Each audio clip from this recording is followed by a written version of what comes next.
kékeré kan tí wọ́n ń pè ní Ìsányìn, ìlú tí kò jìnnà púpọ̀ sí Ìjẹ̀bú Òde, bíi kìlómítà 8 ni wọ́n kí ẹbí Sir Alvius kú oríire. Aboyún ru ẹrù oṣù 9, ó sì sọ̀kalẹ̀ láyọ̀ àtàláfíà. Ó fi oyún náà bí ìbẹ̀ta. Lásìkò yìí, àlùjànnú ọmọ tí kò yẹ kó gbé láàrin àwùjọ ni wọ́n máa ń ka ọmọ tó bá ti ju ẹyọ kan lọ sí èèwọ̀ ní láti bí ìbejì, ìbẹta àti bẹ́ẹ̀ bẹ́ẹ̀ lọ lásìkò yẹn. Nídìí èyí, ní kété tí wọ́n bí àwọn ìbẹta Alvius tán ni wọ́n ti fi ọ̀kan sí ètùtù fún àwọn irúnmọlẹ̀. Ọ̀kan kú láti ìgbà tí wọ́n ti wà ní ìkókó. Bàbá wọn jáde láyé lẹ́yìn ọdún kẹta tí wọ́n bí wọn. Ọ̀kan lára àwọn méjì tó yè ní TAIWO OLUNAIKE Alvius, ALÁJỌ ṢOMOLU, tí ń gbàjọ kalẹ̀ láì kọ̀wé, láì kọ́ káàdì, kò sì ní sí owó san fún olówó bó bá di parí oṣù. Lásìkò tá ń sọ̀rọ̀ rẹ̀ yìí, báǹkì kan ṣoṣo ló wà ní gbogbo orílẹ̀-èdè Nàìjíríà, First Bank, tí wọ́n dá sílẹ̀ lọ́dún 1894 gẹ́gẹ́ bí Bank of British West Africa. Wọ́n yí orúkọ rẹ̀ padà sí First Bank of Nigeria lọ́dún 1979. Ọ̀nà tí àwọn èèyàn ń gbà rewó, tọ́jú owó tàbí fi owó pamọ́ ní èésú, àjọ tàbí fi owó pamọ́ sínú kóló, yálà èyí tá a figi ṣe tàbí èyí tí a fi amọ̀ ṣe. TAIWO OLUNAIKE gbọ́n sásá bí aṣarun, ògọ́mọ̀ láàrin ìgbágó láàrin àwọn tí wọ́n jọ ń gbàjọ lásìkò yẹn. Ọkàn àwọn èèyàn máa ń balẹ̀ láti dá àjọ lọ́dọ̀ rẹ̀. Agbègbè Ṣómólú ìlú Èkó ló ti ń gbàjọ tiẹ̀. Ìdí nìyí tí gbogbo èèyàn fi ń pè é ní ALÁJỌ ṢOMOLU. ALÁJỌ ШOMOLU kò ní ẹ̀kọ́ nípa ìmọ̀ kọ̀ǹpútà, kò ní fáìlì, kò ní rẹ́kọ̀dù, kò ní balance sheet, lẹ́yìn logbook nìkan. Kì í sì yẹ̀wò bọ́rọ̀ bá sì dìyàn, ṣùgbọ́n ó mọ owó kà, ó sì mọ owó tọ́jú dáadáa. Iye tó bá gbà lọ́wọ́ yín ni yóò fún yín bó bá di parí oṣù. Kò ní lé, kò ní dín, kò sì ní dìyàn. Báyìí ni ìtàn ìgbésí ayé TAIWO OLUNAIKE ALÁJỌ ШOMOLU sì lọ.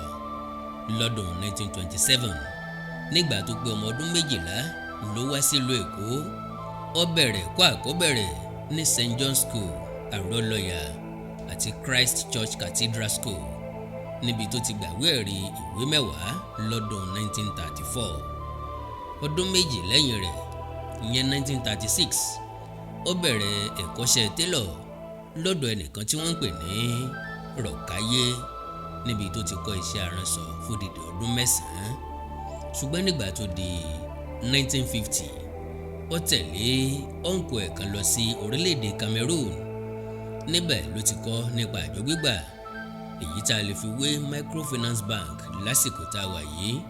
Ìdí ni pé ALÁJỌ ШOMOLU a máa yáàyàn lówó láti ṣòwò.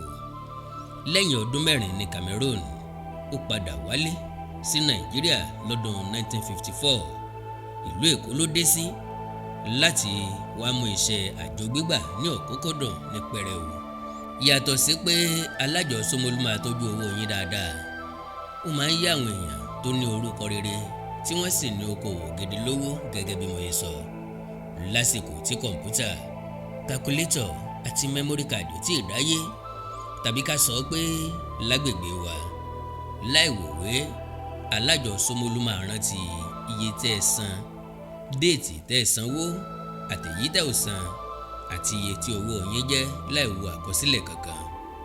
Ẹ̀bùn Ọlọ́run tó lágbára ni. Èyí túbọ̀ jẹ́ kí àwọn ènìyàn fẹ́ràn rẹ̀ sí i. BÁLÁJỌ ШOMOLU ìdè ẹlòmíì ò ní dájọ́. Bí Yorùbá bá wá fẹ́ ṣàpọ́nlé èèyàn kan tó ní ọpọlọ pípé, wọn á ní orí ẹ pé bíi ti ALÁJỌ ШOMOLU tó fi odidi ọdún 3 gbàjọ láì kọ orúkọ ẹnìkankan sílẹ̀, tí kò sì sí owó san fún ẹnikẹ́ni.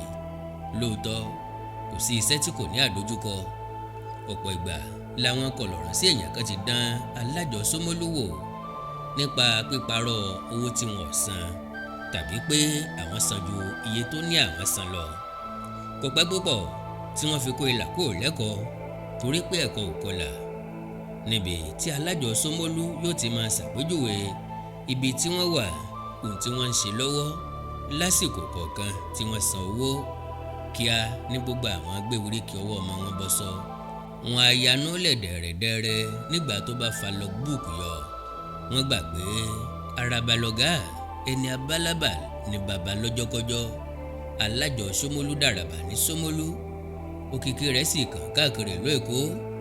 Ohun kan ṣoṣo bíi báńkì àgbérìn, ATM machine, POS terminal àti checkbook, ọpọlọ rẹ̀ ń ṣiṣẹ́ bíi cloud ní. Kínní kan ló tún jẹ́ ìyàlẹ́nu nípa ọ̀rọ̀ Pa TAIWO OLUNAIKE alájọ Ṣómólú. Lẹ́yìn tó bá ti yọ owó àkọ́dá tó jẹ́ tiẹ̀, irú owó tẹ́ ẹ dá fún gangan ní náírà, ní ṣílè, ní kọ́bọ̀ ni yóò fi san owó ọ̀hún fún yín padà. Ìyàlẹ́nu ńlá lèyí jẹ́. Ló bá di alájọ àkọ́kọ́ tí ń gbowó lọ́wọ́ àwọn oníṣòwò, ìyálọ́jà, babalájé ní gbogbo agbègbè Sangros, Mile 12, Bàbá Olóòṣà, Ojúwòye, Awólọ́wọ̀, Òyìngbò, Ọ̀làlẹ́yẹ àti láwọn ọjà Ṣómólú. Ní àkókò kan, ọ̀kan nínú àwọn ọkọ̀ tí bàbá fi ń gbàjọ ó ń ṣòjòjò. Owó tí ń gbà lọ́wọ́ bàbá ti ju owó tí ń pa wọlé lọ. Ṣe ni bàbá ta mọ́tò yẹn, ó fowó ẹ̀ ra kẹ̀kẹ́ rálì ní èyí tó tún fún láǹfààní láti wọ kọ̀rọ̀kọ́ndú. Ọ̀pọ̀ ibi tí mọ́tò ò lè dé ló lè gbé kẹ̀kẹ́ ẹ̀ lọ tí yóò sì yá kánkán. Nígbà tó dàgbà débi pé kò lè jáde láti máa gbàjọ káàkiri mọ́. Ǹjẹ́ ẹ jẹ́ mọ̀ wípé lógúnlógún, lọ́gbọ̀nlọ́gbọ̀n àwọn èèyàn ń wọ́ wá sílé rẹ̀ láti wá dájọ́ fún un nítorí ìgbàgbọ́, òótọ́ ọ̀nà, ìfọkàntán àti ìgbẹ́kẹ̀lé tí wọ́n ní nínú rẹ̀. Títí di ọdún 2010 nígbà tí bàbá pé ọdún márùndínlọ́gọ́rùn-ún 95 years old. Ǹjẹ́ o mọ̀ pé bí Pa TAIWO OLUNAIKE ṣe sin àwọn oníbàárà rẹ̀ pẹ̀lú inú kan, ọkàn kan àti ìwà mímọ́, bẹ́ẹ̀ gẹ́lẹ́ ló sin Ọlọ́run rẹ̀. Yàtọ̀ sí pé ó nílé rídà nínú ìjọ, odidi 30 ọdún ló fi ṣe akápò nínú ìjọ Ṣómólú Anglican Church. Bàbá kọ́ ilé àkọ́kọ́ tó wà ní nọ́mbà 10 Odùnúkàn Street, Ìjẹ̀ṣà. Ó tà á lẹ́yìn ọ̀rẹ̀yìn fún Deeper Life Ministry.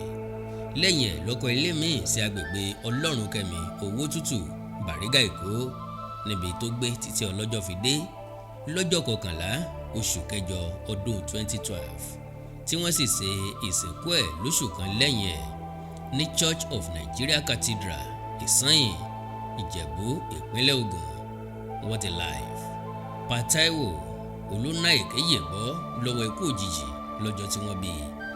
Ìdí ni pé òun kọ́ ni wọ́n mú láti fi ṣètùtù fáwọn irúnmọlẹ̀. Kò kú ní mọ̀jẹ̀sín bí ẹnìkejì rẹ̀. Ó dàgbà, ó dògbó, ó rí ọmọ, ó sì rí àrọ́mọdọ́mọ. Ó tún fi orúkọ rere sílẹ̀ kó tó lọ.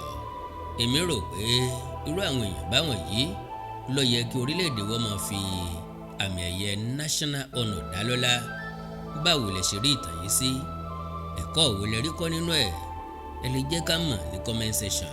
Bákan náà, fún àkọ́tún irú ẹ̀, ẹ kílíkì lórí subscribe button láti rí notification nígbàkigbà tí mo bá fi fídíò míì sí àyín.